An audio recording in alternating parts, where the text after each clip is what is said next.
The story in this movie opens up with a group of graduate students, and they're working on an experiment to release a non-toxic substance into a tornado that would capture all of the moisture and collapse the tornado, effectively turning the tornado off.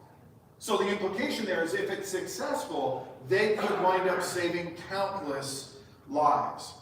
But just as the drop team releases their experiment, the equipment, and they start fleeing the site, they discover that the storm that is upon them isn't at all what they had expected.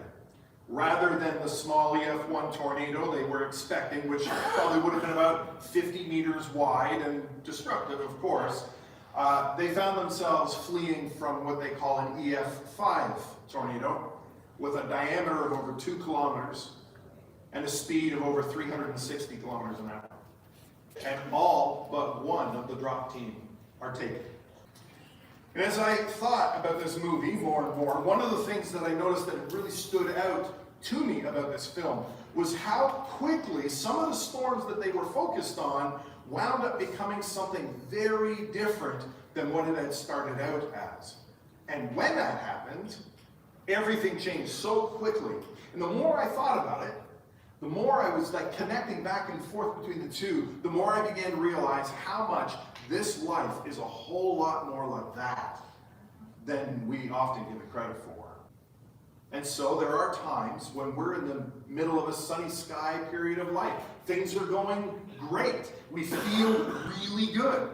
And suddenly we find ourselves in the midst of a terrible storm that we never really saw coming.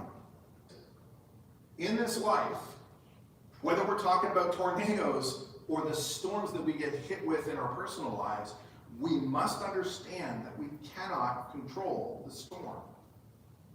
There's nothing we can do about the storm itself. We can't keep it from happening.